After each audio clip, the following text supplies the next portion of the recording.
Questions? Yeah, Megan.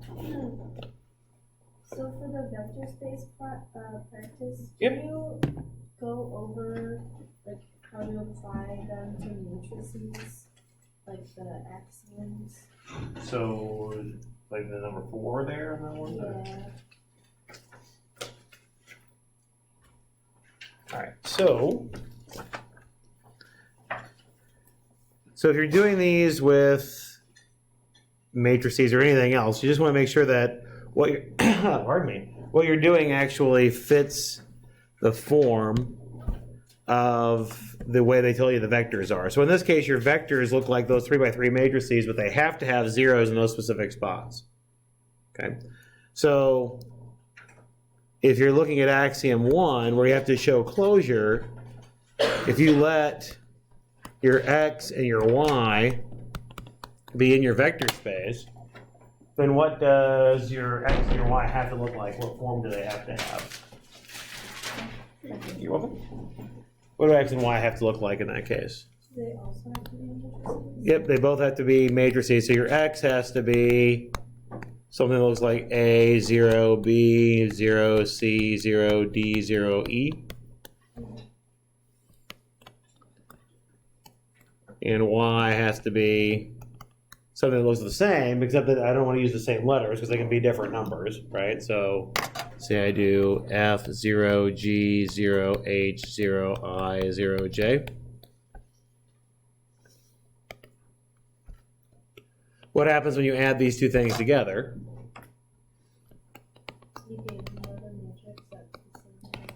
Yeah, so you have the A plus F, 0, B plus G, 0, C plus H, 0, D plus I, 0, E plus J. And does that have the right form? Yeah, so this is back in V again. So we get that axiom 1 holds in that case. So that's what you would want to do in each one. If you need a third matrix for associativity, you would do just make a third matrix and then go from there.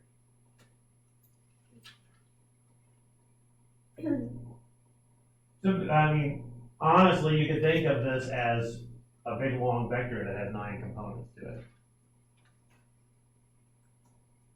Right? There's basically 9 separate spots that you have, but each one you're just doing the operation in each spot.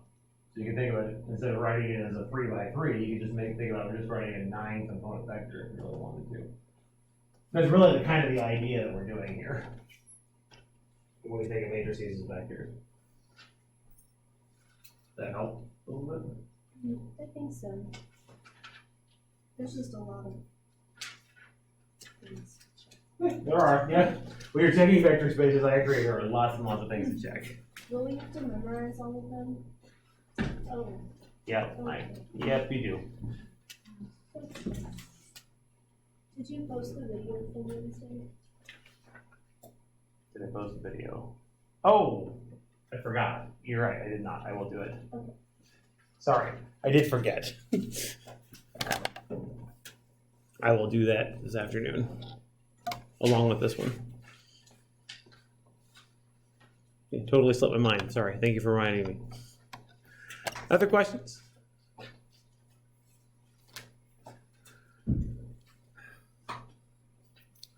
Right at the end of class last time, we talked about a couple of different proofs with properties that all vector spaces have to have. Bless you.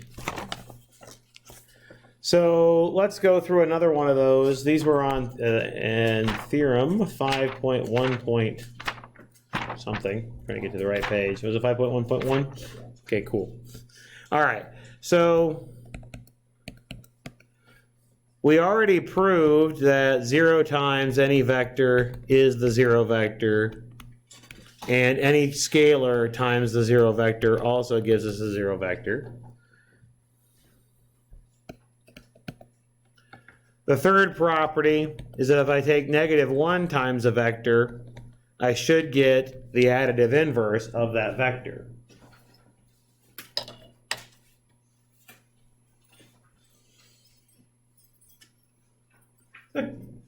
several ways we can get at this.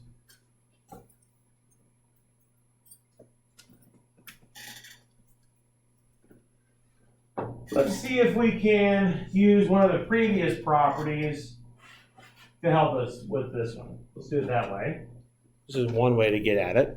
So, like I mentioned last time when we were doing these other proofs, a lot of times when you have these properties that pop up, it's a matter of cleverly rewriting 0 or cleverly rewriting 1. So we already know from property A that we have this property, right? That the number 0 times any vector is the 0 vector. If I want to show that -1 times x is the additive inverse of x, I better be adding this -1 times x to the vector x somewhere, right? And then get the 0 vector out. Would you agree? So notice that if I use property A, I already have the 0 vector on the right-hand side.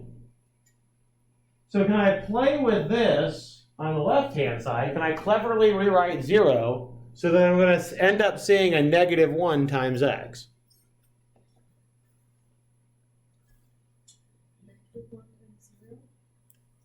Okay, so if I do -1 times 0, I'm still going to get a 0, right? I want to try to involve x and -x if I can. Is there another way to cleverly rewrite 0? So, have a quantity -x plus x times x. Oh, it's close. So times This is the number 0, right? So you have the right idea, just the wrong object. It's the number 0. So what do I need to put in there? Yeah, 1 minus 1 or 1 plus a -1? Yeah, exactly. This is a way to rewrite. There's lots of ways to rewrite 0, of course, right? We want to use this particular way to rewrite 0 because why? What are we trying to get multiplied by this x? -1, and now I've got a -1 in there, right? So from here to here, this first step that we have, this really is a true equation because we already proved that equation in part A. And this is just rewriting 0 in a clever way. Now we're actually going to use another axiom of our vector spaces. What can I do on the left-hand side now? You can distribute, right?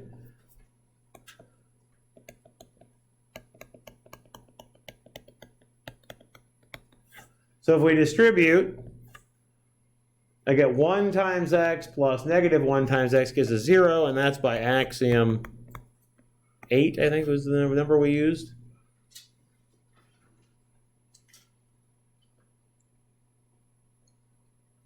Scalar multiplication distributes over scalar sum. We have two distributive properties, right? Scalar multiplication distributes over vector sum, and scalar multiplication distributes over scalar sum. And this is a scalar sum that we have in here. This is the sum of two real numbers. All right. Let's simplify before we start rearranging some things. The left-hand side here, what can I rewrite this 1 times x as?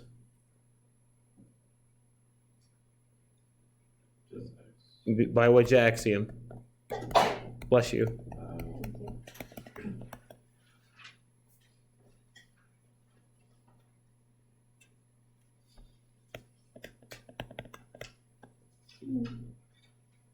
Is it 4?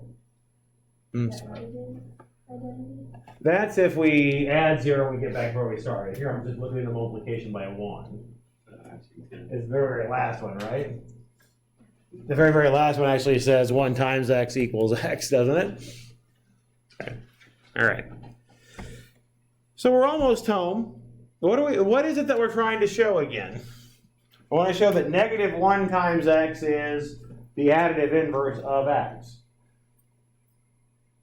Which is exactly what it looks like is happening here, isn't it? And in fact, what I need to do to get to that point.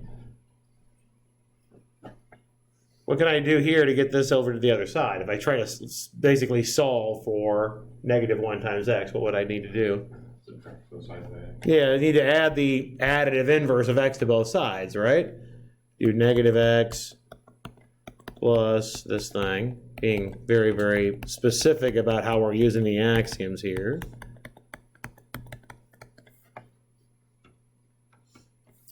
And we know that negative x exists by axiom 5, right?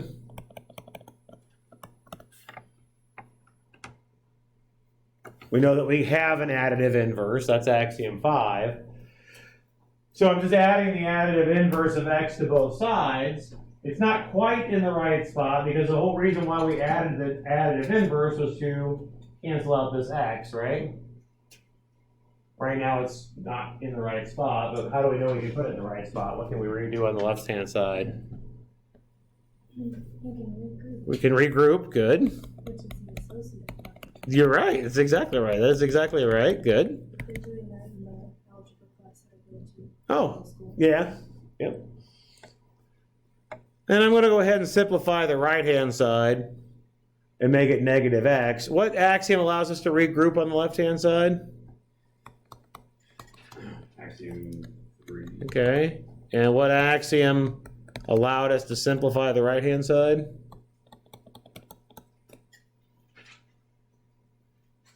Axiom 4. That one's 4, yeah, good. And we're trying to be very, very specific here of why we're able to do each individual step, right? Why I'm actually writing out the regrouping, writing out the plus 0, and all of those things. Right? We're trying to be very, very specific of what we're doing in each step. Now, again, the whole reason why we regrouped was so that this thing in parentheses adds to what? 0. 0, good. And that one again is axiom 5. And then we know that adding by 0 doesn't really do anything by axiom 4.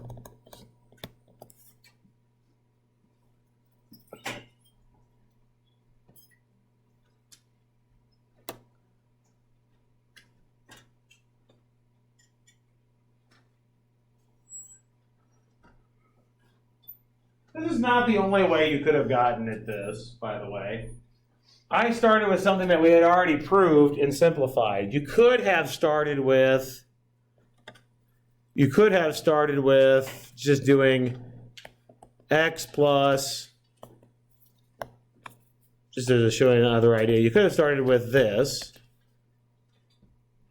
and then worked with it until you got the 0 vector on the right-hand side. So you could do a clever rewriting of x as 1 times x, and then factor off your x,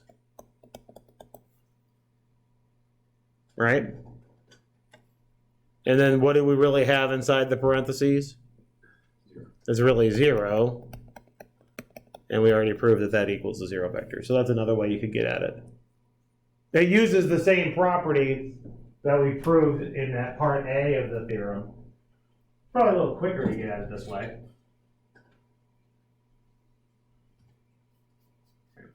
There are, like I said, there's multiple ways to get at it. This is a couple of them.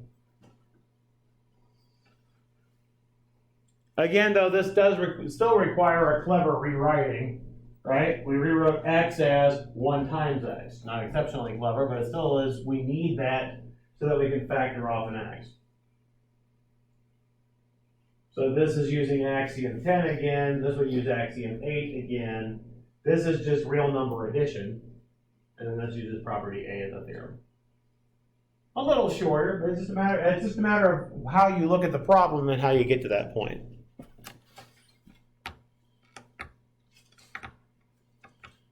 Questions on that?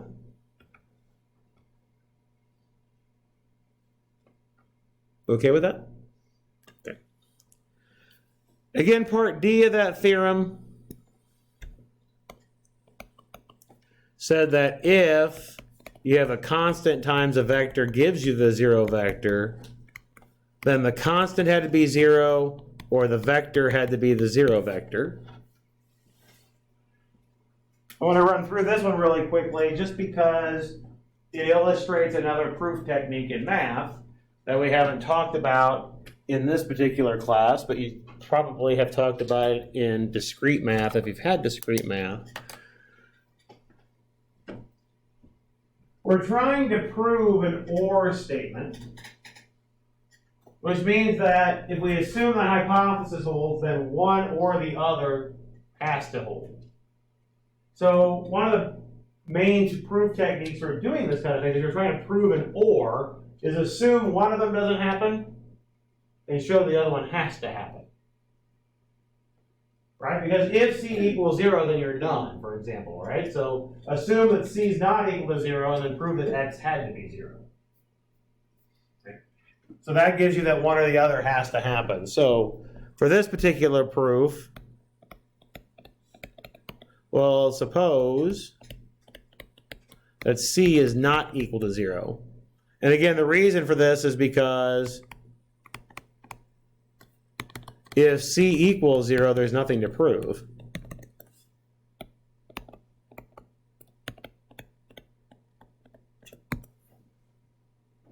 Right? Either C is 0 or it's not. This is it's almost a proof by cases that's hidden in here, right? Either C is 0 or C is not 0. If C is 0, there's nothing to prove. So now we suppose that C is not 0 and see what happens. Okay. We just typically don't write it out that way. Because if you're assuming what you're trying to prove, then there's nothing to prove.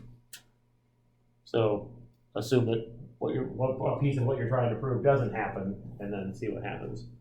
All right, so if C is not equal to 0, we're going to do the same idea here.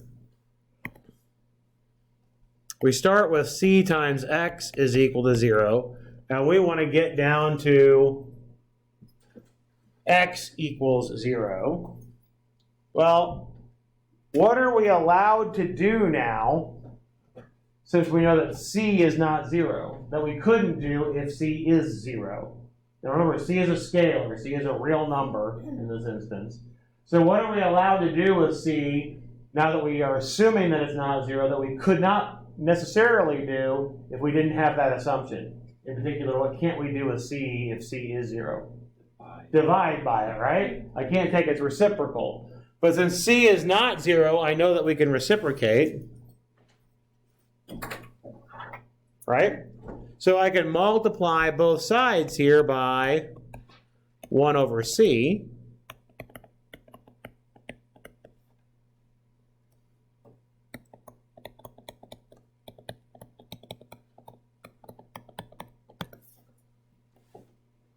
And that would be the reasoning behind that. C is not 0, so 1 over C exists. It's actually a real number, right?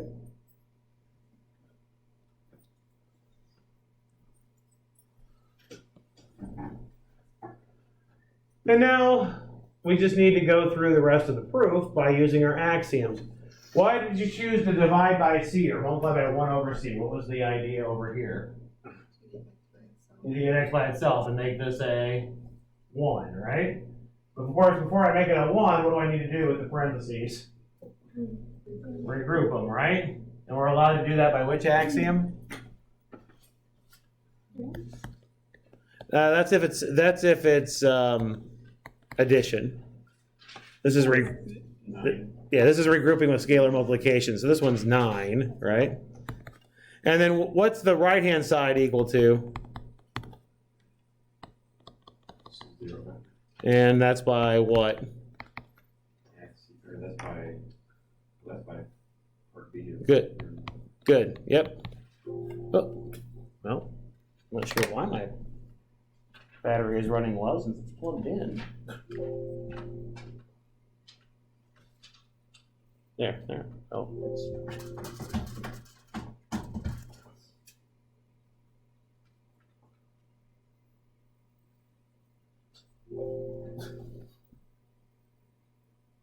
plug, I think, is going out on this thing.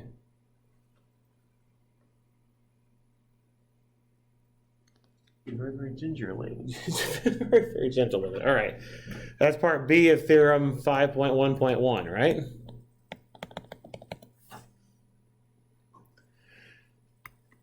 All right.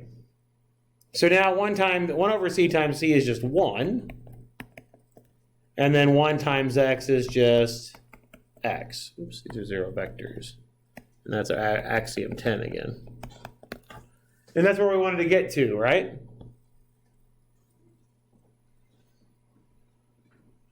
So again, very, very specifically going through, showing exactly why each step is true. I didn't write a reason for this one, but that's just because that's supposed to be my arrow over the over the zero. Then I didn't write a reason for this one because this, again, this is just real number multiplication, the 1 over c times the c. Yeah. So when we're showing the vector spaces are real or not, we write down each axiom, but when we're doing my first like this, you want us to write the axiom that we're using off to the side. Like this one, yeah, I would like you to do it for now, just so they can see which axioms are being used. Yeah.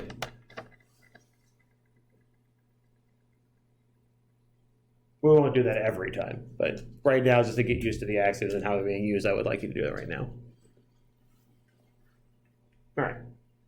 Other questions at all? All right. Well, let's go on to the next section. It still has to do with vector spaces, but it's an idea that goes along with, I don't know what word I want to use. It's an idea that goes along with the same other concepts in math where we've talked about a bigger thing has a certain property. Is it possible that a thing inside of it has a similar property? And that's the idea behind subspaces, which is section 5.2. Did not say that very eloquently, but that's okay.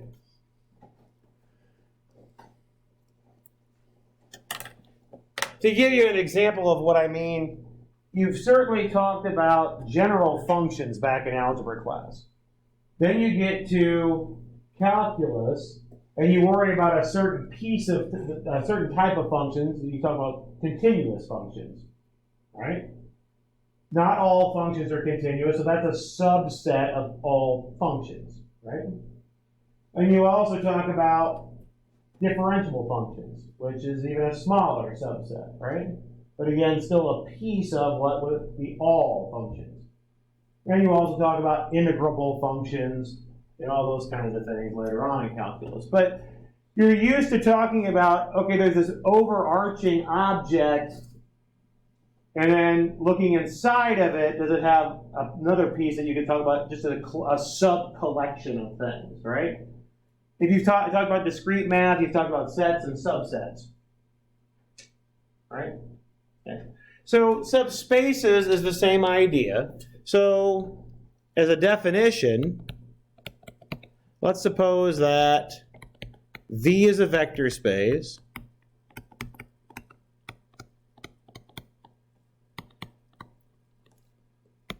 And we'll talk about W first just being a general old subset of V. Okay. So not necessarily anything other than I've done a collection of vectors. We say W is a subspace of V if W is a vector space itself under the same operations of V.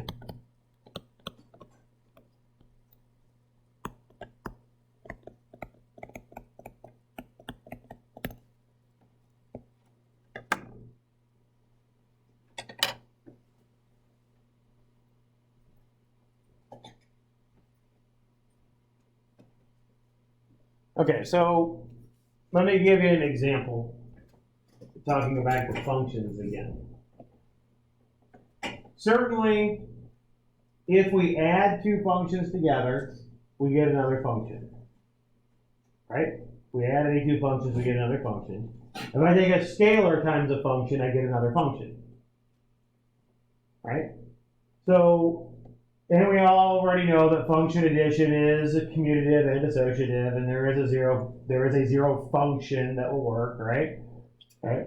All of those good things. So we know that the set of functions under ordinary addition and ordinary scalar multiplication forms a vector space. You haven't called it that before, but you've already seen all of those properties for functions before this class. Well, let's say I wanted to make it smaller and say I just wanted to do the set of all linear functions, set of all lines. Okay, set of all functions that are of the form mx plus b.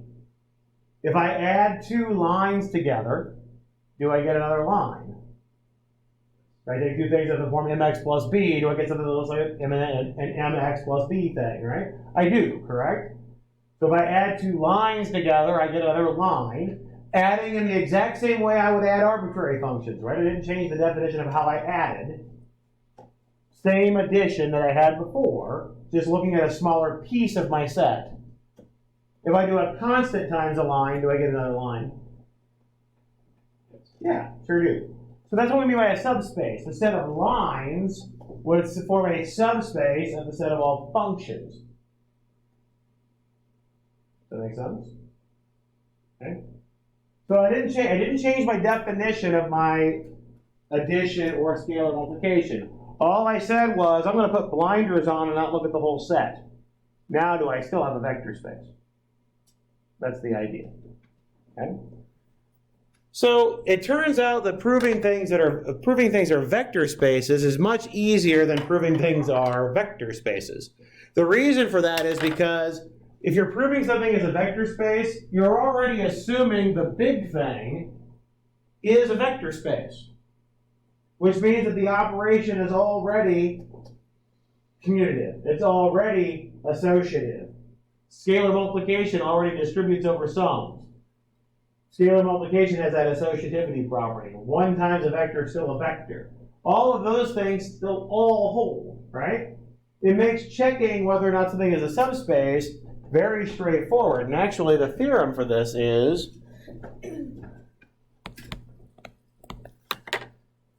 W is a subspace of V if and only if W is closed under vector addition and scalar multiplication.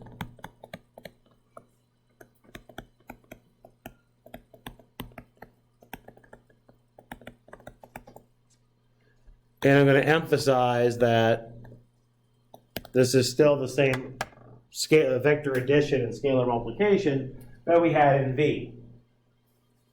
Now, again, this is a big deal because if we didn't have this theorem, we'd still have to go through all 10 axioms to prove that it's a vector space, right? There are 10 axioms of being a vector space that have to be satisfied, right? But we already did some for free because we already know that for the entire set V, vector addition is commutative. Well, if I don't look at the entire set and just look at a piece, isn't it still commutative? We already know that for the entire set V, the addition is associative. So if I look at a smaller piece, don't I still know that it's associative? Right? So that's the whole idea behind how we prove this. So let's look at the proof. Now, the reason why I'm going to go through this proof is that this is an if and only if proof. Remember, for if and only if, there's really two if-then statements buried in here, right? There's the if W is a subspace, then W is closed under the operations.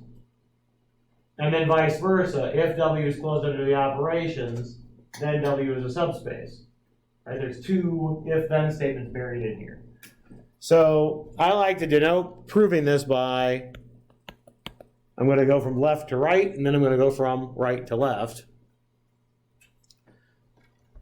So from left to right, we're going to suppose that W is a subspace of V.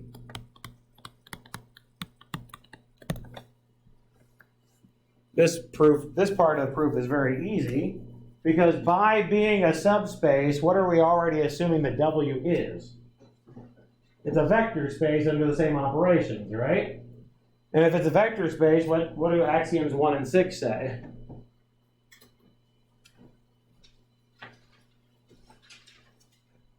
What's axioms 1 and 6 say? One is about closure. One's about closure and? Yeah, the other one's also about closure, right? Axiom 1 is closed under vector addition. axiom 6 is closed under scalar multiplication, right? So then W is a vector space, as we're already assuming, under the same operation, same operations as V. In particular, W is closed under under addition and scalar multiplication.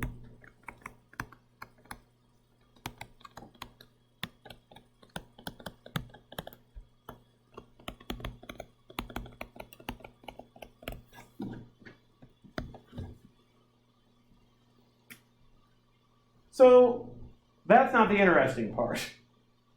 The point of this particular section is proving something is a subspace, right? So the chances that you're already given that it is a subspace are pretty small. We're more interested in going the other direction. Okay? So the other direction says that we're going to assume that W is closed under the two operations.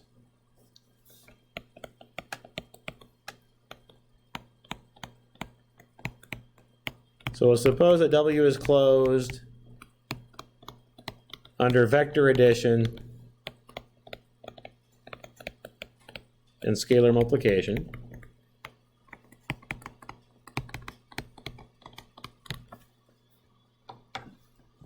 Again, same operations as that V has.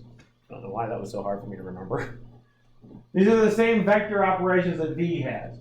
Okay, so since they're the same operations as V has, let's think about which axioms are really important for this particular proof.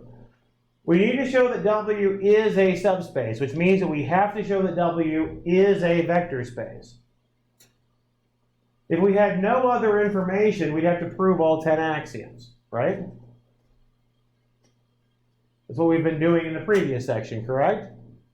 We have to prove all 10 axioms are satisfied. However, we get some things for free. In particular, what are we assuming is true? It's closed. Yeah, we're assuming it's closed under vector addition and scalar multiplication, which means we're already assuming which two axioms are satisfied. 1 and 6, right? So got those two for free, correct? Now we need to show the other 8 work. Okay? But, however, what are we assuming is true about V in general? That it's a vector space. So, in particular, we know that if we add any two vectors in W, the operation will be commutative because the vectors in W are also where? Vectors of what space? V, right? So, the operation on W will be commutative because the operation on V is commutative, right? We know that axiom 3 will be satisfied because if I take 3 vectors from W, it's like taking 3 vectors from V, and I already know that addition in V is associative, so addition in W has to be associative, right? And then likewise, if I take a scalar times the sum of 2 vectors, it's going to distribute without any issues, because again, the vectors already come from V. If I take a vector and 2 scalars, it'll already distribute, because I already know it's true for any vector in V. I know we'll have the reassociating scalars property for scalar multiplication, and 1 times any vector is a vector, the same vector will also be true again. So we get for free. Now, why are you not working? Stop doing that. Seriously? Oh, come on. Why did you stop working? I love that every once in a while the pen just doesn't want to work. All right? Guess I'll go to the board. Well, the last 10 minutes will be me talking and not writing on the screen. It's just weird. Okay. So, since V is already a vector space,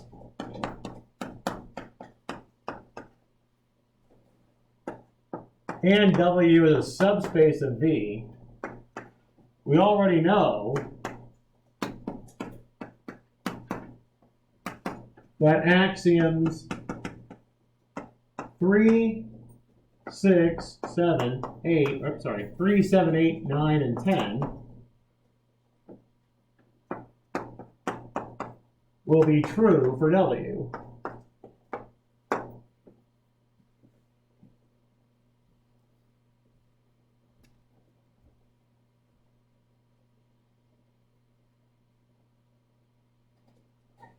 All right, so we're assuming 1 and 6 are true. We know that 3, 7, 8, 9, and 10 will also be true. Oops, that's the one I'm missing. 2, 3, 7, 8, 9, and 10. Why is it 2? Sorry, 2. I knew I was missing one somewhere along the line. 2, 3, 7, 8, 9, and 10. Sorry. We're assuming 1 and we are by assumption 1 and 6 are true. 2, 3, 7, 8, 9, and 10 work for all vectors in V. So they'll certainly work for all vectors in W, because W is a piece. So what do we still need to show is true for W? 4 and 5, right? The reason why 4 and 5 are special cases is because why? Well, 4 is talking about the 0 vector has to be in the set, correct? Yeah. Just because 0 is in V, does that automatically mean that 0 is in W? No. Okay? It'll turn out that it will be, but it doesn't automatically have to be, right? Just because a vector, axiom 5 talks about additive inverses. Just because I have an additive inverse of a vector has to be in V, does it automatically mean the additive inverse has to be in W? No. Okay? So we have to still check 4 and 5 for this proof to work. All right, so for axiom 4,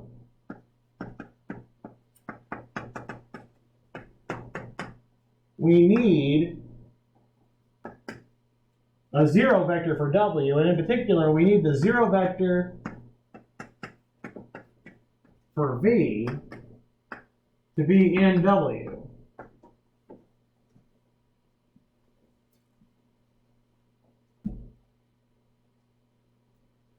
Well, let's use the previous theorem that we worked on to prove this.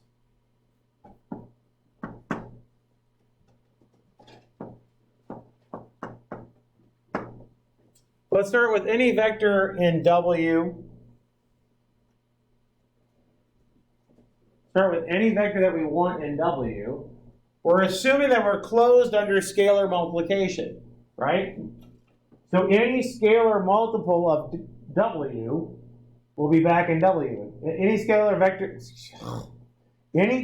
multiple of a vector from W lands back in W again. Any scalar. What vector are we specifically trying to get in W? The 0 vector. So what scalar might we want to multiply by W to make sure that the 0 vector is in there? 0, because of one of those properties that we just had from the previous theorem, right? So then 0 times W is 0 by by whatever that theorem is, theorem 5.1.1a. I think was the actual part of that theorem.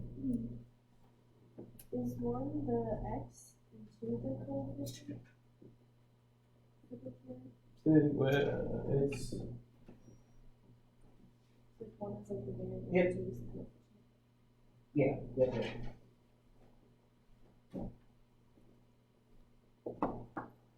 Also, 0 times W is in W again because W is closed under scalar multiplication.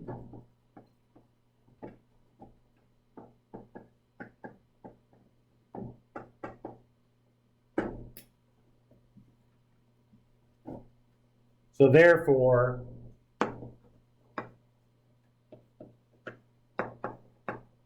the 0 vector is in W.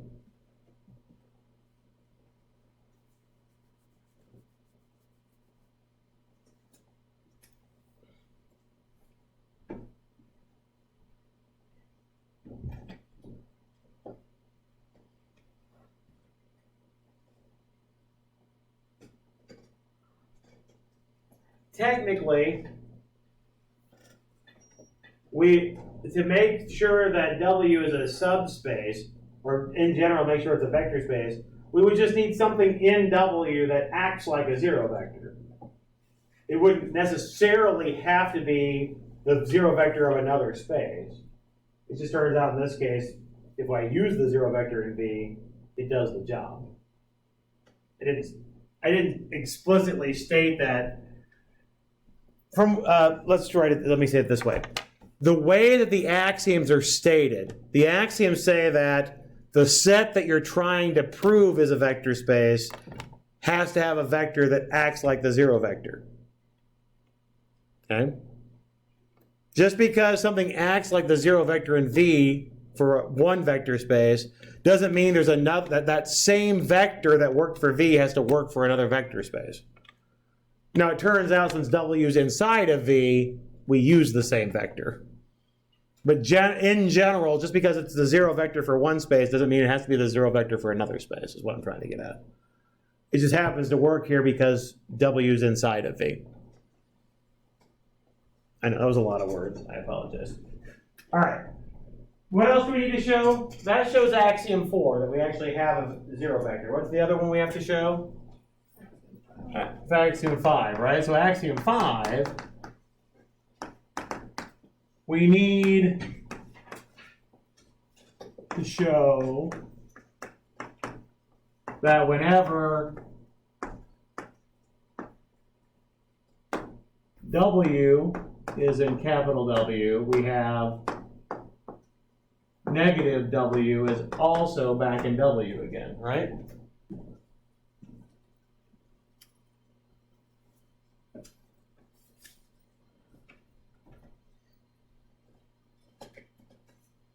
Let's think about the progression here. We know that little w is in capital W, but then where else would little w live?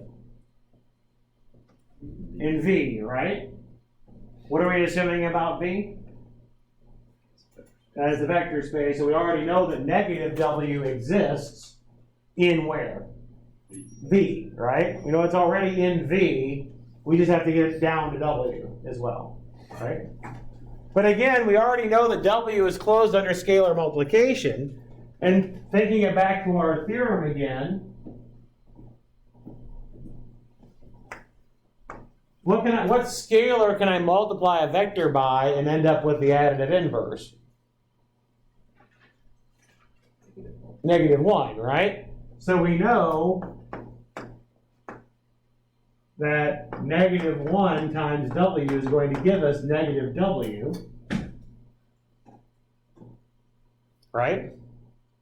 That's in V, but we know that it gives us negative W, and we know that -1 times W lands in W, again, because it's closed under scalar multiplication.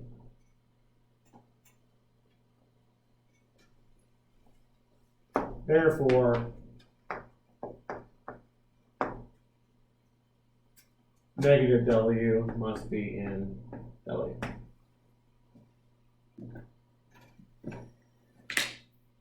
All right. So the idea here is that's the end of the proof, by the way, because we now showed that if 1 and 6 are satisfied, the rest are satisfied. Okay, so that's the end of this proof. So the idea here is that if you want to show something as a subspace, you just need to worry about closure. You don't need to worry about anything else.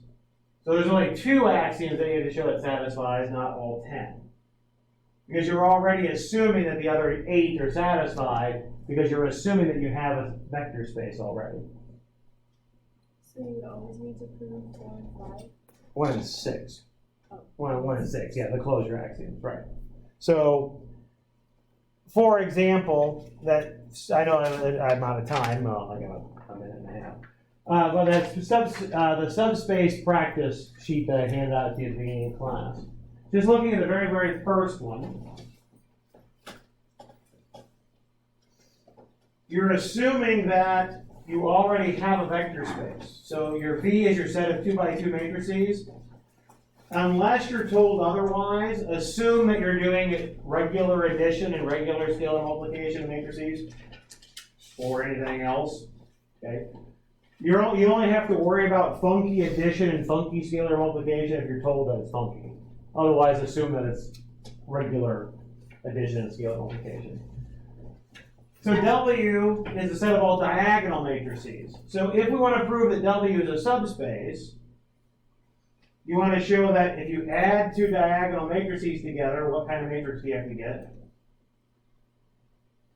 Diagonal again, right? That would be closure under addition.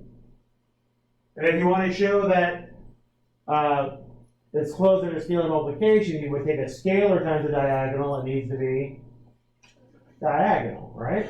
So you would start this by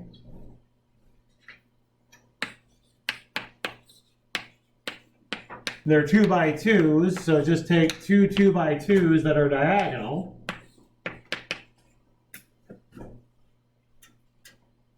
What happens when you add them together?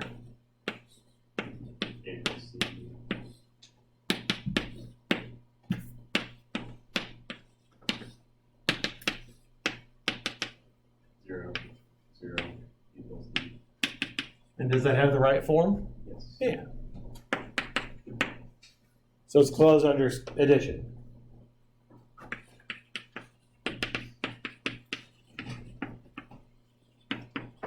So that would be the first thing you would need to prove. And then you would also do scalar multiplication. That's the idea. Okay? Well, here, I'm going to do a lot more than just that example. Okay? So we'll do more of this on Monday. We'll probably get into, well, maybe I'll get into section 5.3. Maybe not, I don't know. But we'll definitely do more examples with subspaces. So have a good weekend, everybody. We'll see you on Monday. You do not have class next Friday, correct? We don't have class next Friday, correct? Yeah. Did you announce that before? I don't know about that now. We're not having class next Friday. I asked Dr. Ralph if he would consider canceling history of math. He said he would consider it. Can we consider it? Wow. I know. Probably not. I know. I said that, and Greta was like, "That doesn't help me." And I said, "Greta, I know." It helps you though. Yeah.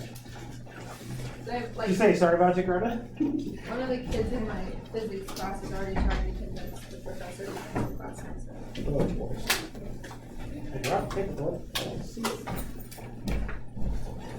Anyway, how are you doing, Brian? Good.